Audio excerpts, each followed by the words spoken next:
નમસ્કાર દર્શક મિત્રો, હું છું સમર ખેરાની અને આપ નિહાળી રહ્યા છો હમ ટીવી ભરૂચ। હવે નિહાળીએ આજના મુખ્ય સમાચાર વિગતવાર। અંકલેશ્વરના જૂના બોરભાટા ગામના ખડી ફળિયામાં લિવ ઇન રિલેશનશિપમાં રહેતી વિધવા મહિલાને તેના પ્રેમીએ જ અવારનવાર થતા ઝઘડાના કારણે લાકડી અથવા તો અન્ય કોઈક સાધનથી બેરહેમીપૂર્વક માર મારી મોતને ઘાટ ઉતારી દેતા ચકચાર મચી જવા પામી છે।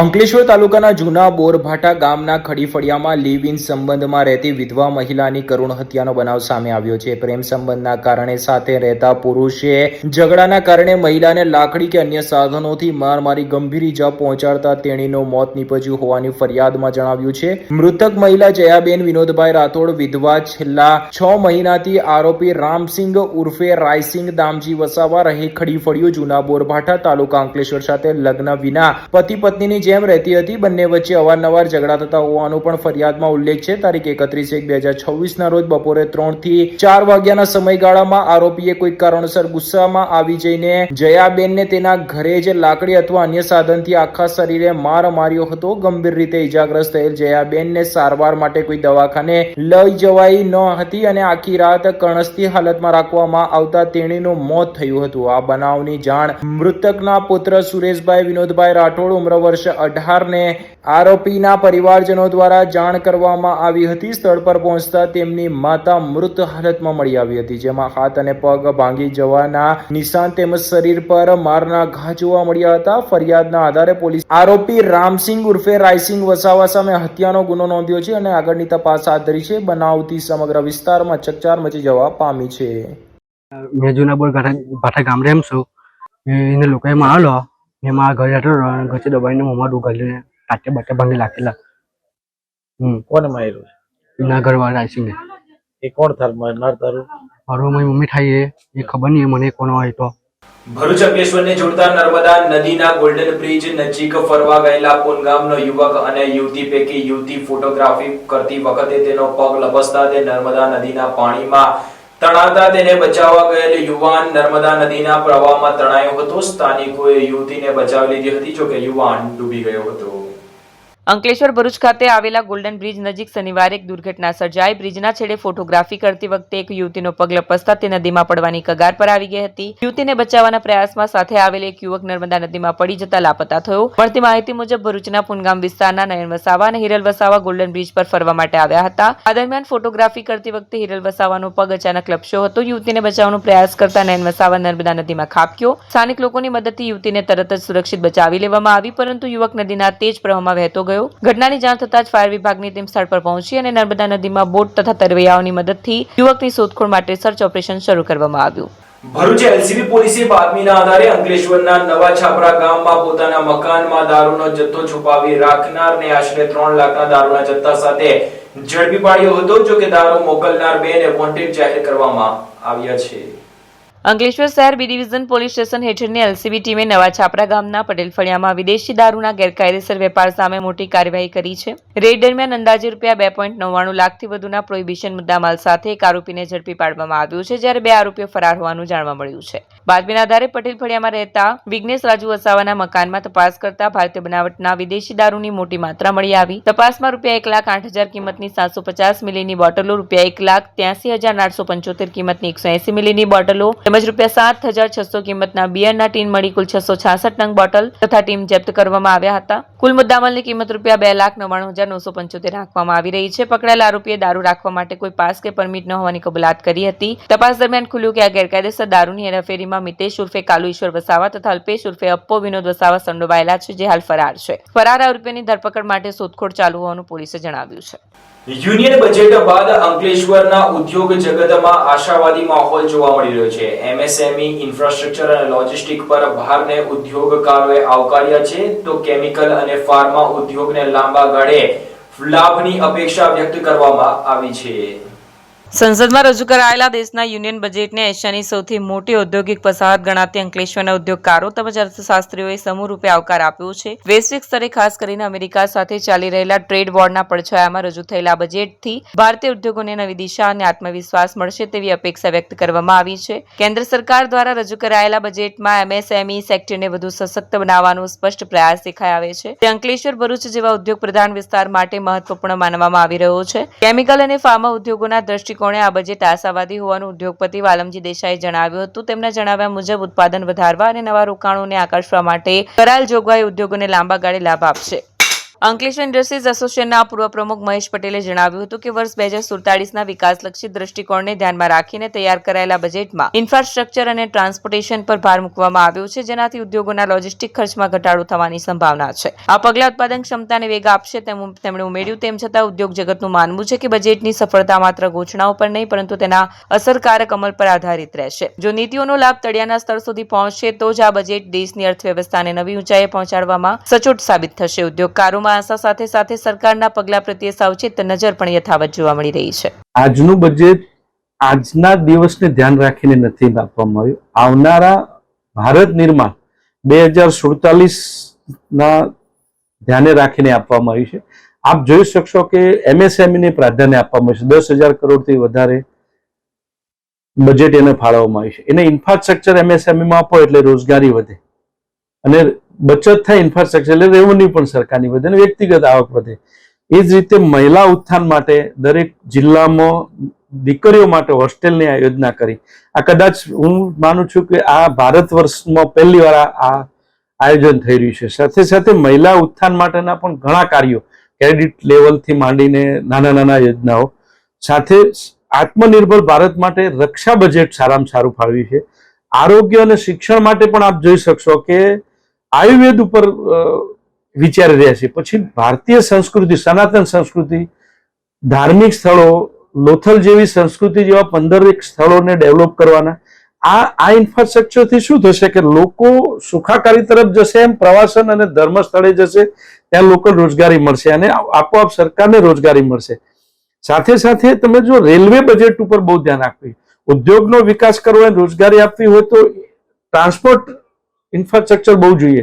એ જ રીતે એર ઇન્ફ્રાસ્ટ્રક્ચર એટલે કે પ્લેન દ્વારા આવવા જવાનું, રેલવે દ્વારાનું અને લોકલ જે ટ્રાન્સપોર્ટ છે એને ઓછું પ્રાધાન્ય આપી.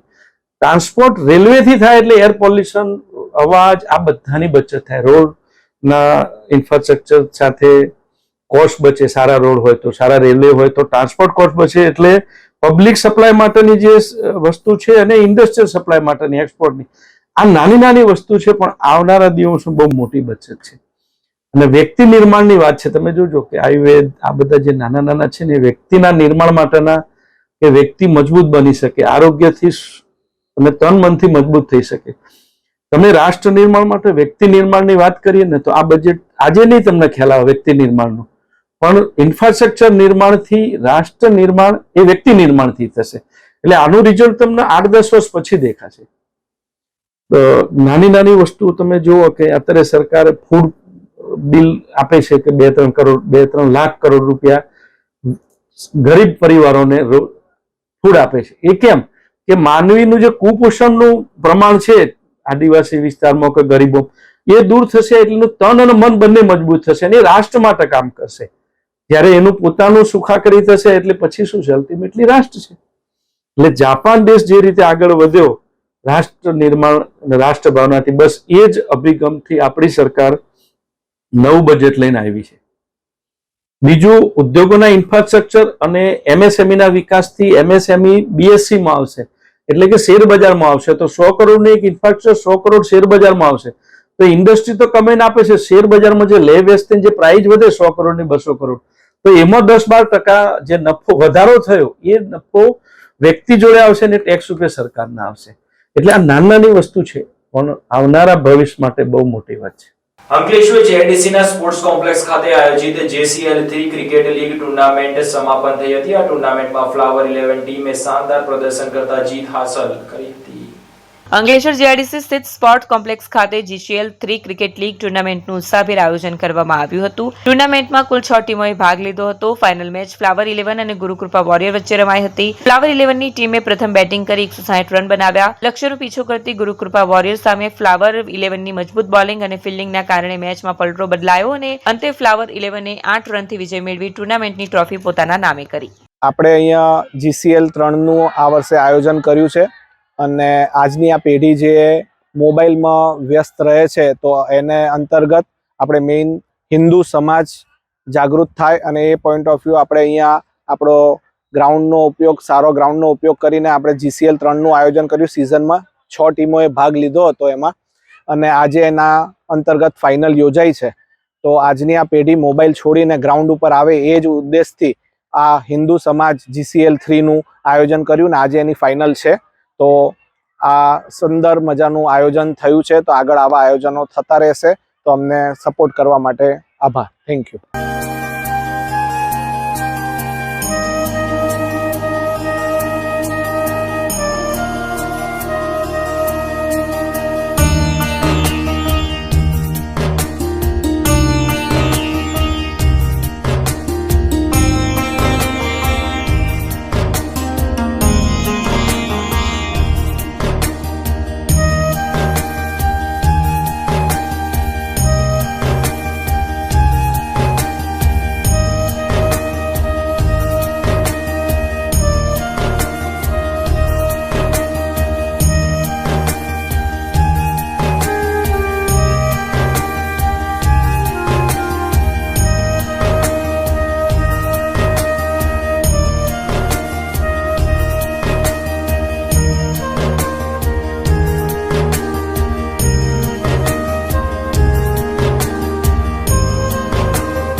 क्या आप अपनी ड्रीम जॉब सर्च कर रहे हैं? तो आपका वेट हुआ खत्म. हमारी कंपनी IICL में है कुछ amazing job openings. IICL are hiring PHP developer, Data Analytics, UI UX graphics designer, Node.js developer.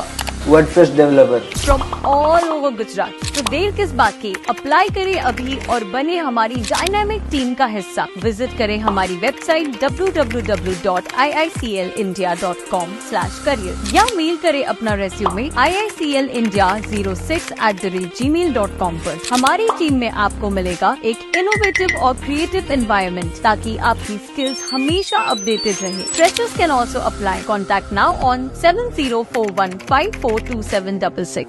હાંસોડના Padvai sugar ખાતે ભાજપ દ્વારા જી રામજી યોજના અંતર્ગત એક કાર્યશાળાનું આયોજન કરવામાં આવ્યું હતું.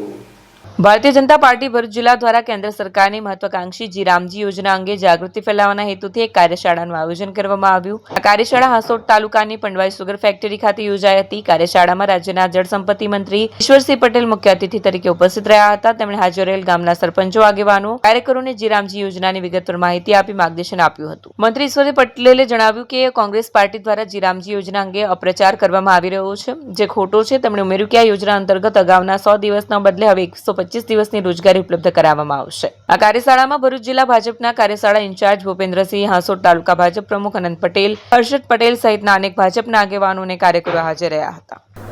વિકસિત ભારત ગેરંટી ફોર રોજગાર અને આજીવિકા મિશન ગ્રામીણ એટલે કે VB જી રામજી અધિનિયમ 2025 એ આદરણીય પ્રધાનમંત્રી શ્રી મોદી સાહેબે જે ભૂતકાળમાં મનરેગા જે ચાલતું તેમાં એ યોજનાને વિસ્તૃતિકરણ કરીને અનેકવિધ કામગીરી થઈ શકે એ પ્રકારની કામગીરી કરી છે. કોંગ્રેસના શાસનની વાત કરીએ ત્યારે 600 જેટલી સંસ્થાઓ જે હતી અને જે યોજનાના પુરસ્કારો જે આપતા હતા એમાં પણ ગાંધી પરિવારના નામથી જ આ પુરસ્કારો અને યોજનાના નામો કરવામાં આવ્યા હતા. 1980માં સ્વર્ગસ્થ શ્રીમતી ઇન્દિરા ગાંધી એમણે આ બધી યોજનાઓને ભેગી કરીને રાષ્ટ્રીય ગ્રામીણ યોજનાનું નામાકરણ કરવામાં આવ્યું. એ પછી 1989ની અંદર રાજીવ ગાંધીએ જવાહર રોજગાર યોજનાનું નામાકરણ કરવામાં આવ્યું. એ પછી સોનિયા ગાંધી અને મનમોહનસિંહની સરકારે 2004માં નરેગા નામથી આ યોજનાની શરૂઆત કરી અને ફરી પાછું 2005ની અંદર મનરેગા નામ થી આ યોજનાની શરૂઆત કરવામાં આવી હતી.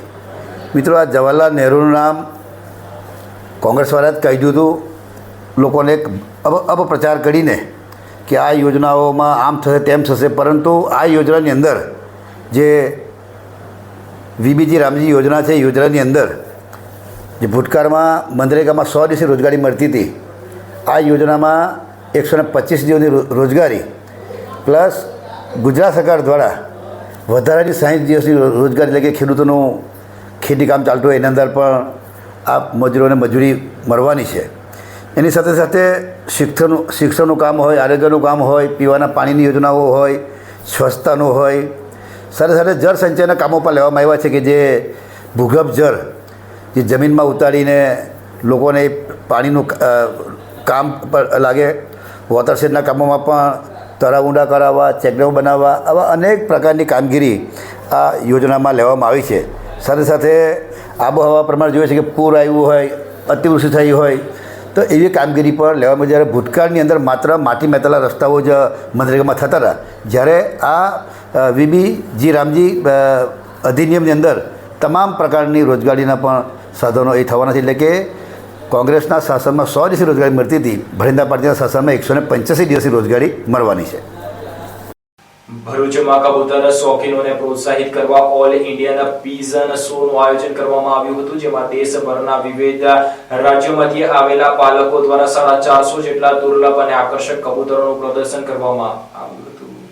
ભરૂચ ખાતે કબૂતર પાલન અને કબૂતર શોખીનોને પ્રોત્સાહન આપવાના હેતુથી બીજા ઓલ ઇન્ડિયા પીજન શોનું ભવ્ય આયોજન ચાવજ નજીક આવેલ રંગન હોલમાં કરવામાં આવ્યું હતું. આ શોમાં ગુજરાત સહિત દેશના વિવિધ રાજ્યોમાંથી આવેલા કબૂતર પાલકો દ્વારા વિવિધ જાતિના કબૂતરો પ્રદર્શિત કરવામાં આવ્યા, જેમાં ગુજરાત, મહારાષ્ટ્ર, કેરળ, પંજાબ, તમિલનાડુ અને તેલંગાણા સહિતના વિવિધ રાજ્યોના કબૂતર પ્રેમીઓ ઉત્સાહપૂર્વક ભાગ લીધો હતો, જેમાં 14 અલગ અલગ બ્રીડના પેન્ટેલ, લાહોર, જેકોબિન, કિંગ, રેસિંગ હોમર સહિત 450 જેટલા દુર્લભ અને આકર્ષક જાતિના કબૂતરો દર્શાવવામાં આવ્યા હતા. આ પ્રસંગે આયોજકો દ્વારા કબૂતર પાલન અંગે જરૂરી માર્ગદર્શન, યોગ્ય આહાર, રસીકરણ, આરોગ્ય સંભાળ અને સંરક્ષણ અંગે માહિતી આપવામાં આવી હતી. બીજા ઓલ ઇન્ડિયા પીજન શોમાં કબૂતર પ્રેમીઓ, પાલકો તેમજ નગરજનોની મોટી સંખ્યામાં ઉપસ્થિતિ જોવા મળી હતી. કાર્યક્રમને સફળ બનાવવા માટે આયોજકોએ ભારે જહેમત ઉઠાવી હતી.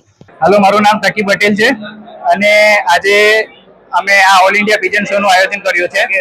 અમારા ક્લબનું નામ છે Gujarat pigeon club. Gujarat pigeon club છેલ્લા 2019 થી કાર્યરત છે અને અત્યાર સુધીમાં અમે 2 પીજન શોનું આયોજન કર્યું છે. પહેલો પીજન શો 2024 માં થયો હતો, એ ઓનલી ફોર ગુજરાત હતો, અને આ સેકન્ડ શો છે એ second all India pigeon show છે, જેના અંદર અમે ઓલ ઇન્ડિયાના પાર્ટિસિપેશન માટે એન્ટ્રી ઓપન રાખી હતી.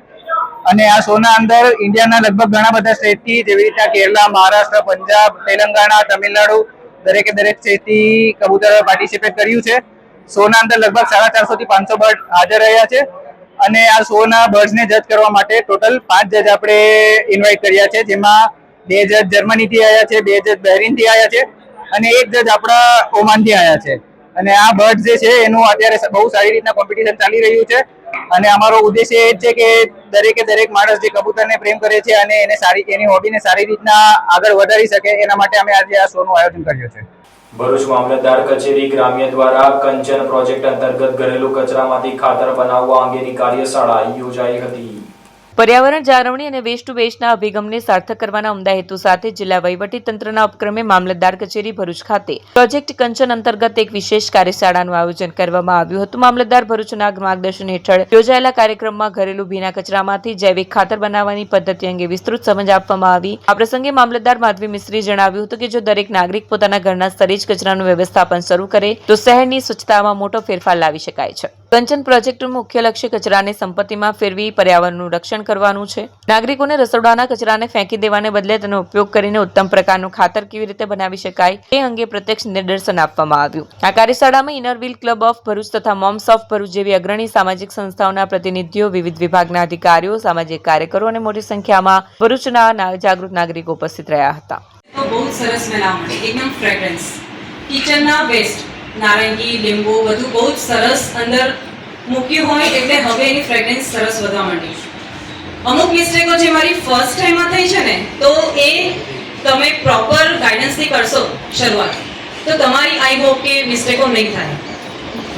અને બસ આજે મારે એટલો જ મેસેજ તમને પણ કન્વે કરવો છે કે મારું આ ફર્સ્ટ જે હતું બિન ભરાયું, એમાંથી કમ્પોસ્ટ સરસ બન્યું. પાવડર જે બહાર મળે છે એવું જૈવિક ખાતર. કહેવાય ને કંદારું ભગાવવું હોય ને તો એક નાનકડો દીવો જ કાફી છે. એટલે સાહેબે આવું એક સ્વચ્છતાનો દીપ પ્રગટાવ્યો કે ઘર ચોખ્ખું રાખીએ, આપણે આપણી ઓફિસ ચોખ્ખી રાખીએ અને ધીરે ધીરે આખું શહેર ચોખ્ખું થાય. તો એની પહેલમાં લગભગ ઘણી સંસ્થાઓ જોડાઈ અમારી સાથે, લોકોએ સાથ આપ્યો અને એક મુહિમ બનતી ગઈ. અત્યારે આપ બધા કલેક્ટર ઓફિસ તરફ આવ્યા ત્યારે તમને રસ્તામાં ચોખ્ખો રસ્તો, પછી પેઇન્ટ કરેલા ઝાડ, સરસ લેમ્પ પોસ્ટ, આ બધું દેખાયું. આ 6 મહિના પહેલા નહોતું. અને આ બધું કલેક્ટર સાહેબના સતત માર્ગદર્શન અને સ્વચ્છતાનું જે વિઝન છે ને એમના કારણે આ બન્યું. ભરૂચના વેજલપુરના બહુચરાજી મંદિરે સમસ્ત વેજલપુર સમાજ દ્વારા વિશ્વકર્મા જયંતિ નિમિત્તે મહાઆરતીનો કાર્યક્રમ યોજાયો હતો. ભરૂચના વેજલપુર બહુચરાજી મંદિરે સમસ્ત વેજલપુર સમાજ દ્વારા આયોજિત વિશ્વકર્મા જયંતિ નિમિત્તે મહાઆરતીનો કાર્યક્રમ રાખવામાં આવ્યો હતો. આ પ્રસંગે ભરૂચ વિધાનસભાના ધારાસભ્ય રમેશભાઈ મિસ્ત્રી, ભરૂચ જિલ્લા પંચાયત કારોબારી ચેરમેન ધર્મેશ મિસ્ત્રી, ભરૂચ નગરપાલિકા કારોબારી chairman Hemendra Prajapati, ward number 9ના કોર્પોરેટર ટીનેશ મિસ્ત્રી, આદિવાસી સમાજના આગેવાન સતીશ વસાવા, ખારવા પંચના મહામંત્રી ઉમેશ મિસ્ત્રી, સામાજિક આગેવાન દિલીપ મિસ્ત્રી, મંદિરના મેનેજિંગ ટ્રસ્ટી જયકાર મહારાજ, વેજલપુર જલારામ મંડળની બહેનો તથા મોટી સંખ્યામાં ધર્મપ્રેમી ભક્તો મહાઆરતીનો લાભો લેવા માટે ઉપસ્થિત રહ્યા હતા. અંકલેશ્વરના જલારામ મંદિર પાસે દાંડી માર્ગ પર ચાલી રહેલા નાળા નિર્માણની કામગીરીનું રાજ્યના મંત્રી ઈશ્વરસિંહ પટેલે સ્થળ પર જઈને નિરીક્ષણ કર્યું હતું. અંકલેશ્વરના બોરભાઠાથી ભરૂચી નાકા સુધીના દાંડી માર્ગ ઉપર જલારામ મંદિર પાસે આવેલ વર્ષો જૂનું અને જર્જરિત નાળું તોડી પાડીને નવું નાળું બનાવવાની કામગીરી હાલ શરૂ કરવામાં આવી છે. દાંડી માર્ગ સાથે 7 જેટલા ગામો જોડાયેલા હોવા ઉપરાંત દીવા રોડના સોસાયટી વિસ્તારનો પણ આ માર્ગ સાથે સંપર્ક છે. નવા નાળાના નિર્માણથી 7 ગામો તેમજ સોસાયટી વિસ્તારના રહેવાસીઓને વધુ સુવિધા મળશે. નિરીક્ષણ દરમિયાન રાજ્યમંત્રી ઈશ્વરસિંહ પટેલે જણાવ્યું હતું કે હાંસોટ રોડ ઉપર આવેલ આમલા ખાડી ઉપરના બ્રિજને પણ વહેલી તકે પહોળો કરવામાં આવશે તેમજ માર્ગ પહોળો કરવાની કામગીરી પણ હાથ ધરવામાં આવશે, જેથી વાહન વ્યવહાર વધુ સુગમ બને. આ પ્રસંગે તાલુકા પંચાયત સભ્ય અનિલ પટેલ, પાલિકાના ઇન્ચાર્જ પ્રમુખ ભાવેશ કાયસ, કારોબારી અધ્યક્ષ નિલેશ પટેલ, શહેર ભાજપ પ્રમુખ ધર્મેન્દ્ર પુષ્કરણા તેમજ પાલિકાના સભ્યો સહિતના આગેવાનો હાજર રહ્યા હતા. બોરભાઠાથી ભરૂચી નાકા એટલે કે દાંડી રોડ જે હતો, જલારામ મંદિર પાસે લગભગ 1950માં એટલે કે આજે 70-75 વર્ષ જેવા થવા ગયા છે. અને એ નારું જર્જરિત હતું, એને તોડીને એ નારું અને 4.5 કિલોમીટરનો રસ્તો પ્લસ બીજા 2 નાળા એટલે કુલ 3 નાળા બ્રિજ બનવાના છે. અને રસ્તાનું કામ જે અત્યારે 3 મીટરની જગ્યાએ 5.5 મીટરનો રસ્તો પહોળો બનવાનો છે. એમાં 5.5 કરોડ રૂપિયા કોસ્ટ થવા જાય છે. અને વર્ષોથી જે પુલ જર્જરિત હતો અને હમણાં છેલ્લા 2-3 મહિનાથી એ પુલને બંધ કરવામાં આવ્યું હતું અને તાત્કાલિક નેશનલ હાઈવે તરફથી આ કામગીરીની શરૂઆત પણ થઈ છે. સાથે સાથે હાંસોટ અંકલેશ્વર જે રોડ છે ત્યાં આમલા ખાડી આવે છે અને આમલા ખાડી પાસે પણ અત્યારે 7 મીટરનો જે બ્રિજ છે એમાંથી અને 13 મીટરનો એટલે કે બંને તરફ છેરા વધારીને 13 મીટરનો આવનાર દિવસોમાં થનાર છે. ત્યારે આ જે રોડ છે ભરૂચી નાકાથી બોરભાઠા સુધીમાં લગભગ 7 જેટલા ગામો આ બ્રિજ ઉપર લોકો પસાર થતા હતા અને અનેક એવી અંકલેશ્વર નગરની સોસાયટીઓ પણ આ રોડ ઉપર આવેલી છે. આ કામ પૂર્ણ થયેથી તમામ લોકોને એમાં સુવિધામાં વધારો થનાર છે. આ સાથે પૂર્ણ થાય છે આમ ટીવીના સમાચાર. આવતીકાલે ફરી મળીશું નવા સમાચાર અને વિગતો સાથે. ત્યાં સુધી જોતા રહો આમ ટીવી ભરૂચ.